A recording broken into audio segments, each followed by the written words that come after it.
Hey everyone! Today on the Plastic Canvas I'm going to show you how to make these board game coasters.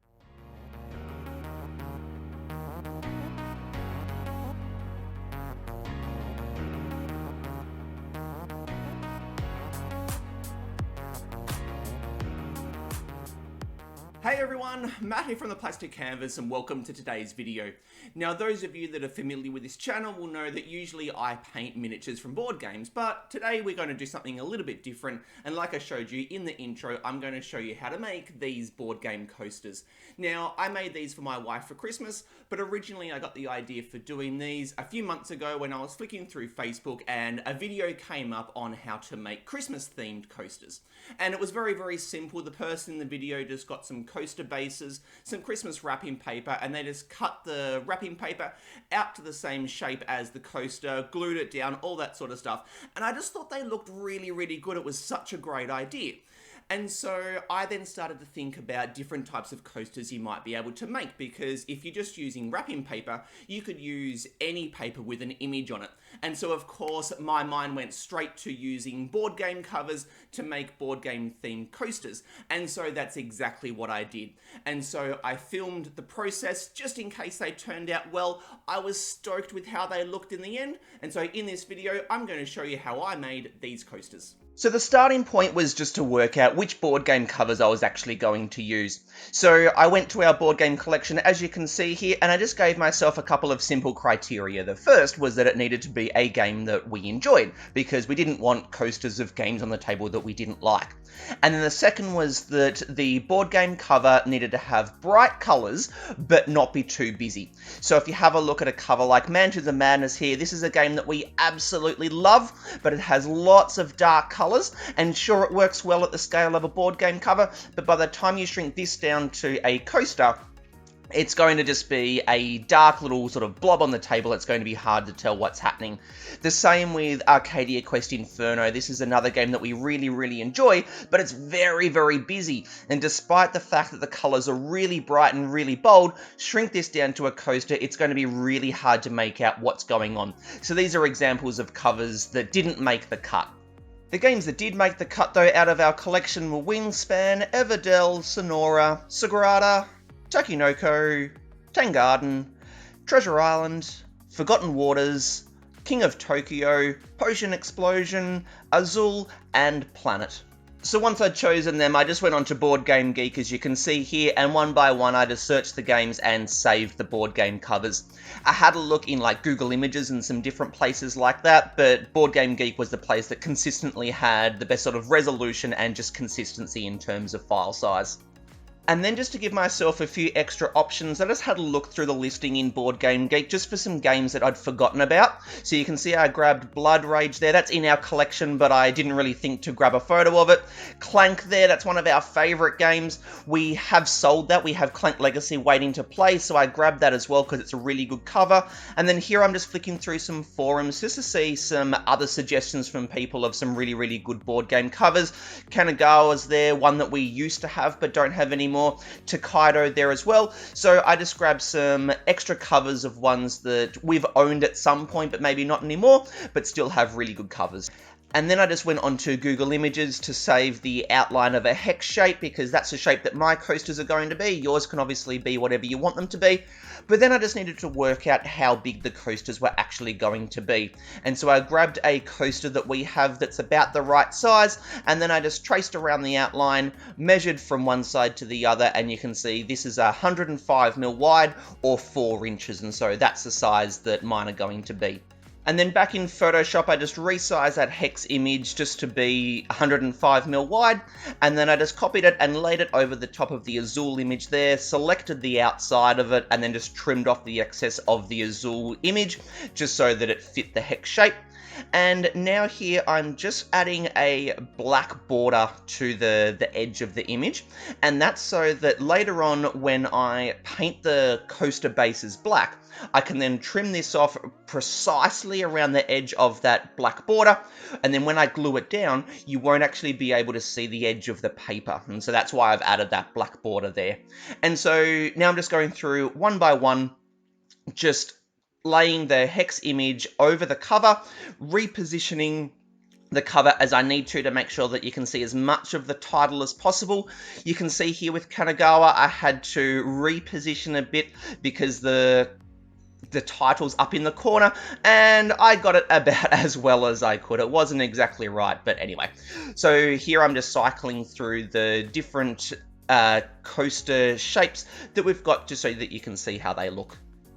And then I just took each of those separately saved images and I just set them up on pages. These are just A4 pages, 3 coaster images to a page, just so that I could then get them printed. Then it was off to my local hardware store and I needed to buy the bases for the coasters.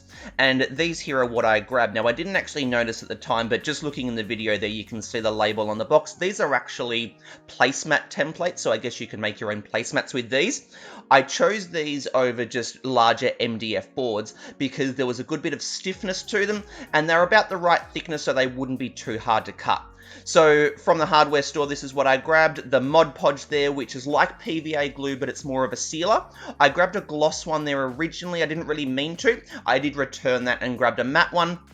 We've got some foam brushes there for painting on the Mod Podge, and then of course those placemat templates there that I'll be using as the coaster bases. I grabbed 3 of those because I can cut about 4 or so out of each one, and so I end up making 12 coasters, so that was enough there. So now we're just cutting out the coaster images. I went and got these printed at a professional place because our printer is fine, it's good enough, but I really wanted these to look good, so I went and got them properly printed. And so just with my X-Acto knife there and the ruler, I'm just carefully trimming right around the edge of them to make sure I get a nice, clean, precise line.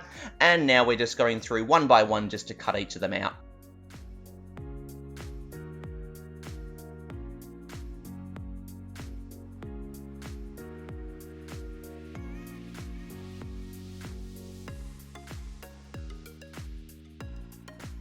So then the next job was to mark out the boards exactly where I needed to be cutting out these bases. So you can see I've just laid down one of the images there, and then with my ruler and grey lead, I've just marked a line around the outside about 2 or 3 mil wider than what the actual image is. And that's just so that when the image gets glued down onto the base, there's a little bit of a border there so that I don't have to cut this out absolutely perfectly to get the edge of the page and the edge of the base lined up perfectly. I've got a little bit of margin there for error. And so this one here, I've now done about 2 or 3 at this point, and so you can see I'm just marking out each corner, then connecting those dots, and then just using my X-Acto knife to go around and cut them out. The way that I did this was to start with the ruler and just to carefully score a few times to get a bit of a groove, and then once I'd done that groove, I could then get rid of the ruler and then just really go to town and just carve it out. And you can see I'm also using the edge of the blade there just to smooth out those edges a little bit, just where there were some raised edges from the carving. And so here I'm just laying an image over there. You can see the border there that you get on the base, just that little bit extra around the outside of that black line. And that, like I said before, is just that little bit of margin for error when it gets glued down. So now we're just going through one by one, cutting them all out, and you can see they're all done there. And this just gives you a little bit of an idea of how this is going to end up looking. Then the next job was to spray all of the bases black because, like I said earlier, I didn't want you to be able to see where the edge of the image was and where the base started. So I'm just using my black primer here that I use for my miniatures, and here you can just see a comparison between one that's been painted black and one that hasn't been yet. This is obviously completely up to you, just the look that you want to go for. I preferred the black border around the outside, and so I'm just going to go through and spray the rest of them black. 2,000 years later. And they're finally done. I didn't have any footage of me spraying them because I was doing these at 5 in the morning, so my wife didn't see me making them, and it's pretty dark then, so you couldn't really see anything. But this was by far and away the most time-consuming part of this project, because each side needed about 5 or so coats to really properly get coated, and the paint takes a while to dry at 5 in the morning. Anyway, now we're on to sticking down the coaster images onto each of these bases, and I'm just using the Mod Podge Podge here. I've mounted each of the bases on a bit of cork so that I can hold them and my hand is away from the edges, and just using the foam brush, just painting the Mod Podge onto the top there, really covering the whole top surface of the base, then painting the back of the image as well, just to make sure the whole thing gets stuck down really well, and then just carefully sticking it down, making sure to smooth it out, get rid of all of the air bubbles. And then in a few seconds you'll see that I use the Mod Podge around the edge as well, and completely over the top of the image again. This is just to really make sure it's properly sealed, so that the image is completely stuck down, but also so that no water or anything, once the coasters are being used, is able to get in there.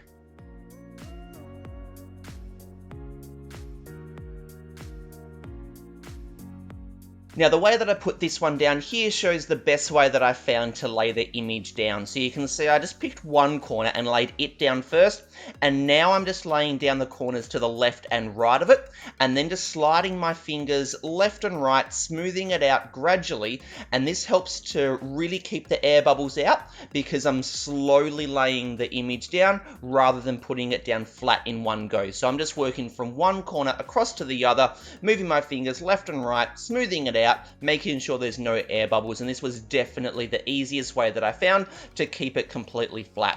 And then just as I finish laying it down, you'll see here, right now, I'm just slowly just easing it into the right position so that there's a consistent gap between the edge of the image and the edge of the template as well. But that's the easiest way that I found to do it. And then again, Mod Podge all over the top as well to make sure that it all stays completely stuck down.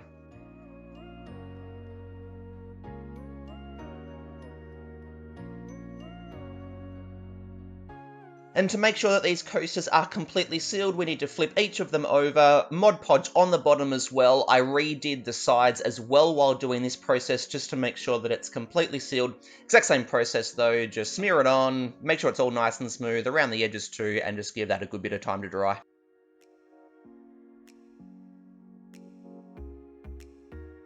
And now comes what was for me the most nerve-wracking part of this project, because we're going to use this product here, which is called Dimensional Magic from Mod Podge. And you can see from this little test here that I did on an offcut of the wood, you can see it gives this hard-wearing, reflective, thick coat on top. So this is what the glass or mug or whatever will be sitting on, and it's going to protect the image.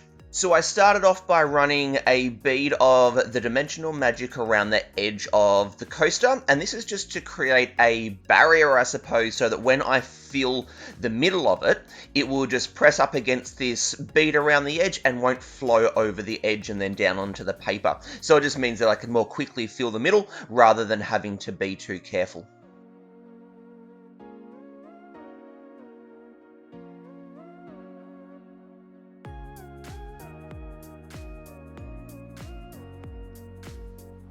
So you can just see over the N in the title of Wingspan there that there's a little air bubble. This happened with some of them, not all of them. Just to get rid of it, I grabbed my X-Acto knife, and you can see with that one there, I just tried to pierce it. It didn't work with that one, but it did work a bit better with the other ones in the corner there. But you can see as I flip my knife over and use the larger end, that just managed to get rid of it. So some air bubbles were easy to get rid of, others were a bit trickier, and some of them had none at all.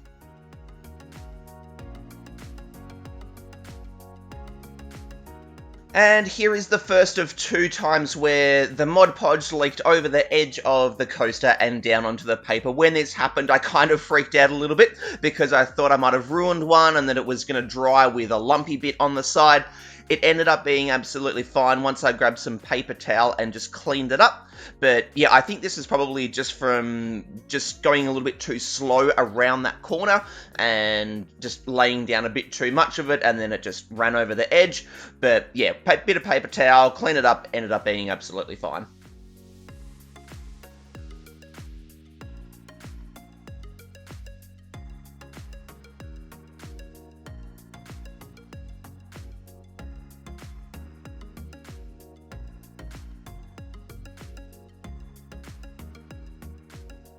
So there we go, that's how I made these board game coasters. They did take a while to make because I did make 12 of them, but in the end the process was actually pretty simple and they were really fun to make. And on the table these look awesome when you have a board game set up, and these around the edge, it all just looks really cool.